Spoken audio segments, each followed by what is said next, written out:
ദൈവനാമത്തിന് മഹത്വമുണ്ടായിരിക്കട്ടെ. വീണ്ടും ഒരു വലിയ നോമ്പിൻ്റെ നാളുകളിലൂടെ നാം യാത്ര ചെയ്യുകയാണല്ലോ. ക്രിസ്തീയ ജീവിതത്തിലെ ആത്മീയ നവീകരണത്തിൻ്റെ ദിനങ്ങളാണ് വലിയ നോമ്പ്. ദൈവപുത്രൻ സ്വയം ക്രൂശിലയാഗമായി നൽകിയതിനെ സഭ ഓർക്കുന്ന 50 ദിനങ്ങൾ.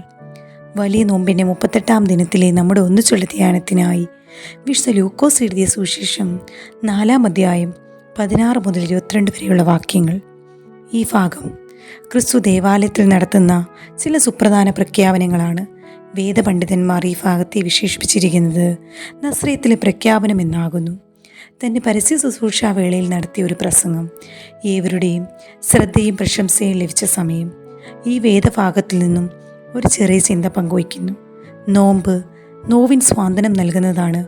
ഇവിടെ ക്രിസ്തു തൻ്റെ പരസ്യ പ്രസ്താവനയിലൂടെ ചില നോവിൻ്റെ ഉൾക്കാഴ്ചകളെ വരച്ചു കാട്ടുന്നു. നീറുന്ന വേദനയുടെ നടുവിൽ ഒരു സ്വാന്തനമായി പ്രതീക്ഷ നൽകുന്ന വാതായനം അവൻ തുറന്നു കൊടുക്കുന്നു. വാക്യം 18-19 ചില നോവിൻ്റെ അനുഭവത്തിൽ കഴിയുന്നവർക്ക് സന്തോഷം നൽകുന്നതായ ആഹ്വാനം. തൻ്റെ നിയോഗം എന്താണെന്നും ആരുടെ നടുവിലാകണമെന്നും വ്യക്തമാക്കുന്ന ജീവിതത്തിൽ ഒരു മാറ്റം അനിവാര്യമാണെന്ന് ചിന്തിക്കുന്നവരാണ് നാം ഏവരും. ചില നിയോഗം ഏറ്റെടുക്കാനും ഒരു മാറ്റം ജീവിതത്തിൽ അനുഭവിപ്പാനും ഈ നോമ്പിൻ്റെ നാളുകളിൽ നമുക്ക് ഇടയാകണം. ചില നോവിൻ്റെ വീതികളിൽ നാം സഞ്ചരിക്കുമ്പോൾ സ്വാന്തനമായി മാർഗവെളിച്ചമായി ക്രിസ്തു കൂടെയുണ്ടെന്നുള്ള വിശ്വാസത്തിൽ നിലനിൽപ്പാൻ നമുക്ക് കഴിയണം.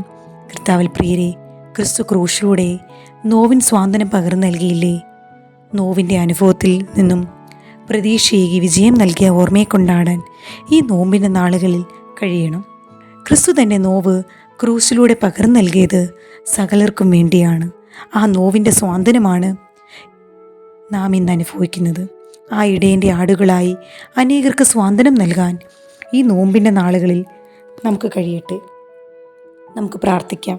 പ്രിയ കർത്താവേ, പ്രതീക്ഷ നഷ്ടപ്പെടാതെ നോവിൻ നടുവിൽ സ്വാന്തനം നൽകാൻ തിരുകൃപ ഞങ്ങളിൽ പകരുമാറാകണമേ. ആമേൻ.